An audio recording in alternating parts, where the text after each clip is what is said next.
प्रेम इस संसार में आया ही था इस संसार को प्रेम सिखाने के लिए। इस जीवन का सुखद अनुभव क्या है ये सिखाने के लिए। किंतु यदि मैं सत्य कहूं तो मैं ही प्रतिदिन प्रेम का नया नया स्वरूप देखता हूं, प्रेम का नया अनुभव हर एक नए दिन। अब क्या करें, ये प्रेम है ही अनंत, ये दिव्य है। प्रेम इस संसार की सबसे बड़ी ढाल है तो सबसे बड़ा शस्त्र भी। ये प्रेम जिसके बिना ना कोई न्याय है, ना ही कोई शास्त्र, ना ही जीवन है, ना ही अंत। अब यदि ये प्रेम ये मंतव्य में आ गया तो कभी कोई समस्या ही नहीं होगी। अब यदि हुई भी तो वो टिकेगी नहीं। ये प्रेम क्या कुछ नहीं कर सकता। ये प्रेम हर समस्या को सुलझा सकता है। आपके भीतर के अहंकार को ये ऐसे नष्ट कर सकता है, आपको साक्षात ईश्वर से मिला सकता है। तो प्रेम से प्रयास कीजिएगा। इस संसार के हर एक व्यक्ति से, हर एक वस्तु से, हर जीव जंतु से प्रेम कीजिएगा और इसी प्रेम के साथ कहिएगा राधे राधे। मनुष्य बड़ा ही विचित्र प्राणी है। योजनाएं बनाता है, षड्यंत्र करता है, प्रयास करता है, किसी को पराजित करने का प्रयास करता है, सर्प को रस्सी समझकर हाथ में थामने का प्रयास करता है। किंतु एक बात समझ ही नहीं पाता, समय का ये सर्प ये हाथ में थमता ही नहीं और जो किया है वो पुनः लौट के आएगा आप ही के समक्ष। देखिए, इससे कोई अंतर नहीं पड़ता कि आप कुम्हार के पुत्र हो या कृष्ण के पुत्र हो। यदि आप अनुचित कर्म करोगे तो आपके साथ भी अनुचित ही होगा, अशुभ कर्म करोगे आपके साथ अशुभ ही होगा। कुरुवंश अत्यंत महान वंश था। कुरुवंश क्या हुआ उसके साथ? पूरा का पूरा वंश ढह गया। कारण उनका मंतव्य अशुभ था। वहीं 5 वनवासी पांडव महाभारत जीत गए, कारण उनका मंतव्य शुभ था। स्मरण रखिएगा, शुभ की अग्नि जलाओगे शुभ का ही तप पाओगे, अशुभ की अग्नि जलाओगे नरक में ही जलोगे।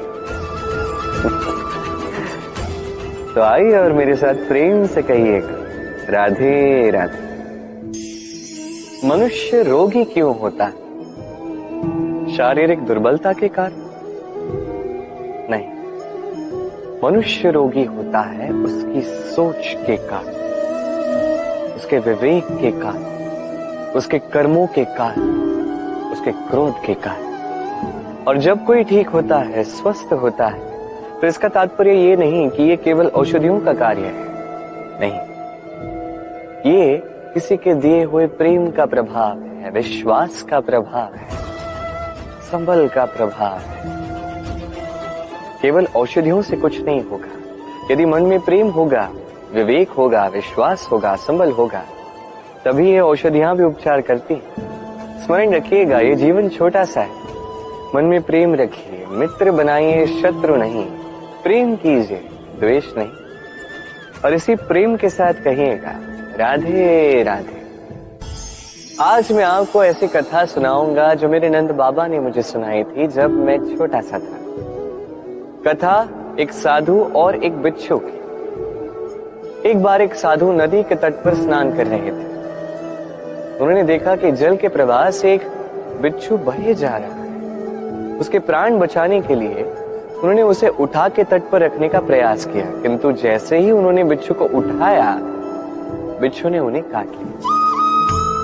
साधु ने पुनः प्रयास किया, उसे उठाया, बिच्छू ने पुनः उन्हें काट लिया। वो पुनः प्रयास करने गए, तभी शिष्य ने उनसे पूछा, ये आप क्या कर रहे हैं गुरुदेव? ये सब क्या है? आप उसी के प्राण बचाने का प्रयास कर रहे हैं जो आप ही को काट रहा है। गुरुदेव ने उत्तर दिया कि वो बिच्छू होकर अपना कर्म कर रहा है, अपनी प्रवृत्ति, अपना व्यवहार बदल नहीं रहा, तो मैं साधु होकर क्यों बदलूं? इसका तात्पर्य सरल है। संसार में कुछ ऐसे लोग होंगे जो बुरे होंगे, दुष्ट होंगे और कदाचित वो कभी नहीं बदलेंगे, कभी उनमें परिवर्तन नहीं आएगा। और इसका अर्थ ये नहीं कि हम अपना कर्म करना छोड़ दें, हम अपना प्रयास करना छोड़ दें। जी नहीं, हमें तो करना ही होगा, क्योंकि इतिहास गवाह है ये प्रयास इस संसार की धारा को ही बदल देते हैं। तो आप भी आइए और मेरे साथ प्रेम से कहिएगा, राधे राधे। जीवन, इस जीवन का सत्य क्या है? जन्म, जहां से जीवन का आरंभ होता है, या अंत? मृत्यु, जहां पे इसका अंत होता है। जीवन का सत्य ये नहीं है, सब कुछ ये नहीं है। इससे देखा जाए तो कोई अंतर नहीं पड़ता कि आपका जन्म कहां हुआ था, कैसे हुआ था। इससे भी कोई अंतर नहीं पड़ेगा कि आपकी मृत्यु कब होगी, कहां होगी। अंतर इससे पड़ता है, महत्वपूर्ण ये है कि जो भी आपने जीवन जिया, किस उद्देश्य से जिया, किस मंतव्य से जिया। अब यदि आप कुछ ऐसा कर जाते हैं जिससे समस्त संसार आपसे जीवन जीने की प्रेरणा लेता है, मृत्यु के पश्चात भी आपके कर्मों को देखकर, उन्हें स्मरण करके जीवन जीना सीखता है, तो इसका तात्पर्य यह है कि आप अपने कर्मों से, अपने चयनों से अमर हो चुके हैं। देखिए, जीवन की चिंता व्यर्थ है, मृत्यु का भय व्यर्थ है, क्योंकि आत्मा कभी नहीं मरती, इसका कोई अंत नहीं कर पाता। न काल, न मृत्यु, ना ही समय। यदि कुछ ऐसा है जो आपकी आत्मा का अंत कर सकता है, तो वो आपके ही दुष्कर्म है। तो ये जो जीवन काल आपके पास है, इसमें केवल शुभ कर्म कीजिए, चिंता त्याग दीजिए। ऐसे कर्म कीजिए जिसे देख के संसार उचित मार्ग पर आ जाए, शुभ कर्म करने लगे। यदि आपकी मृत्यु के पश्चात भी संसार आपको स्मरण करके सीखेगा, उचित राह पर आएगा, प्रेरणा पाएगा, तो आप ही अमर हो जाओगे। आइए और मेरे साथ प्रेम से कहिएगा, राधे राधे। कहते हैं जो मन से निकलता है वो कभी अशुभ नहीं होता। अशुभ होता है तो वो भाव, वो इच्छा जो मन से तो निकलती है, किंतु विवेक की कसौटी पर परखी नहीं जाती। ऐसा ही एक भाव होता है क्रोध। ये क्रोध आपके विवेक को ही हर लेता है, आपकी करुणा को हर लेता है। आप सोचने समझने के पात्र ही नहीं रह जाते। अब यदि आपको इस संसार पर नियंत्रण करना है, भविष्य पर नियंत्रण रखना है, वर्तमान पर नियंत्रण रखना है, तो पहले क्रोध पर नियंत्रण रखना सीखना ही होगा। क्योंकि ये क्रोध आपका मित्र नहीं है, ये आपका बल नहीं, आपकी दुर्बलता है, और ये शत्रु की शक्ति को बढ़ाता है। अंत में हानि आप ही को पहुंचती है। तो इस क्रोध को नियंत्रण में रखिए। दुष्टों के मंतव्य अपने आप असफल होते जाएंगे। आइए और मेरे साथ प्रेम से कहिएगा, राधे राधे।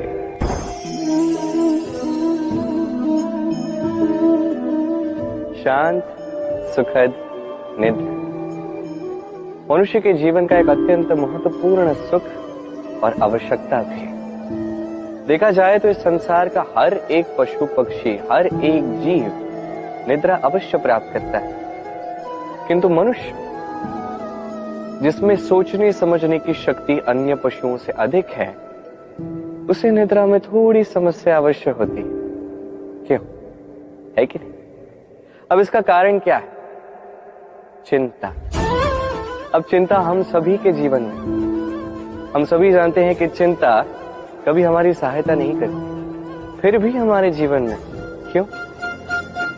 क्या चिंता से कभी किसी समस्या का निवारण हुआ है? क्या धन की चिंता करने से धन प्राप्त होता है? क्या भविष्य की चिंता करने से भविष्य ठीक हो जाता है? क्या स्वास्थ्य की चिंता करने से स्वास्थ्य अपने आप ठीक होगा? नहीं। तो इन सब से हमें एक छोटी शिक्षा अवश्य प्राप्त करनी चाहिए। आप भी अपने कांधे से चिंता का ये भार हटा दीजिए और इच्छाएं, ये सारी इच्छाएं साथ आकर हमारे मन में चिंता उत्पन्न करती, तो इन इच्छाओं को भी त्याग दीजिए। प्रकृति के प्रेम पर विश्वास कीजिए। स्मरण रखिए, जो चिंता मुक्त होगा वो चिता मुक्त होगा। चैन की निद्रा पाइए और निद्रा को जाने से पूर्व मेरे साथ प्रेम से कहिएगा, राधे राधे।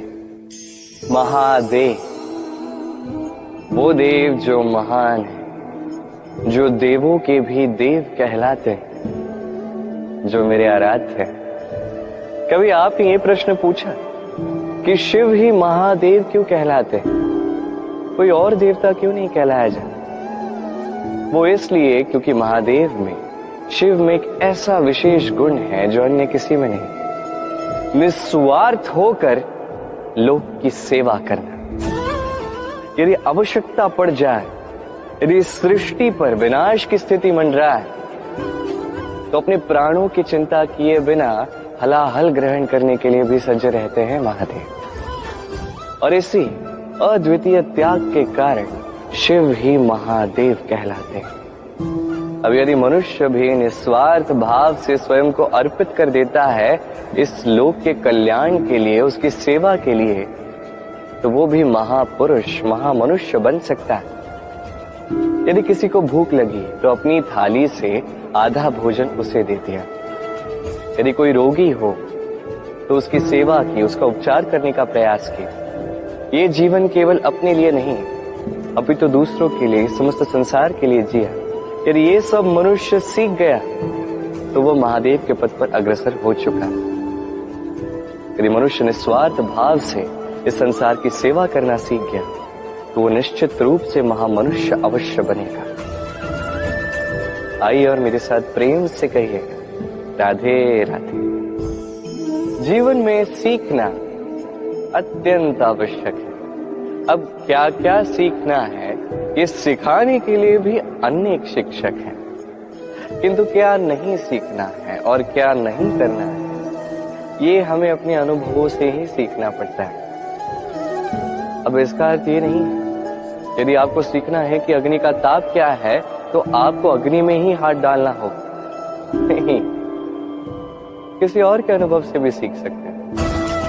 प्रश्न ये उठता है कि क्या आप सीखना चाहते हो या नहीं। यदि आप ये सोचोगे कि मैं केवल अपने ही अनुभवों से सीखना चाहता हूं, तो जीवन काल छोटा पड़ जाएगा और सब कुछ सीख नहीं पाओगे। इसलिए अपने साथ साथ बड़ों के अनुभवों से भी सीखना आरंभ कर दीजिए। इस संसार के अनुभवों से भी सीखना आरंभ कर दीजिए। और ये निश्चित रूप से सीखना आवश्यक है कि कब क्या नहीं करना है, कहाँ विराम लेना है और कहाँ नहीं लेना है। तो आइए और मेरे साथ प्रेम से कहिए, राधे राधे। सत्य क्या है ये सत्य? कोई कहेगा कि जो असत्य नहीं वो सत्य, कोई कहेगा कि वो जिसके आधार पर हम जीवित हैं वो सत्य है। किंतु सत्य क्या है? इससे भी अधिक महत्वपूर्ण ये समझना है कि सत्य का उपयोग कैसे किया जाए।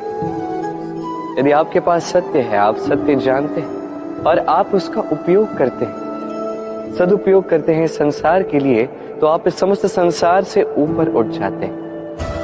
किंतु यदि आप सत्य जानते हैं और आप उसका दुरुपयोग करते हैं, तो आप समस्त संसार के लिए हानिकारक बन जाते हैं। स्मरण रखिएगा, सत्य जितना कोमल है, अर्ध सत्य उतना ही कठोर। ये अर्ध सत्य समस्त संसार का नाश कर सकता है। इसलिए जीवन में सत्य के विषय में संपूर्ण सत्य जानना सीख जाइएगा, ये अत्यंत आवश्यक है। ये सत्य, इसकी स्वयं ये मांग है कि आप सावधान रहें। तो आइए और मेरे साथ प्रेम से कहें, राधे राधे।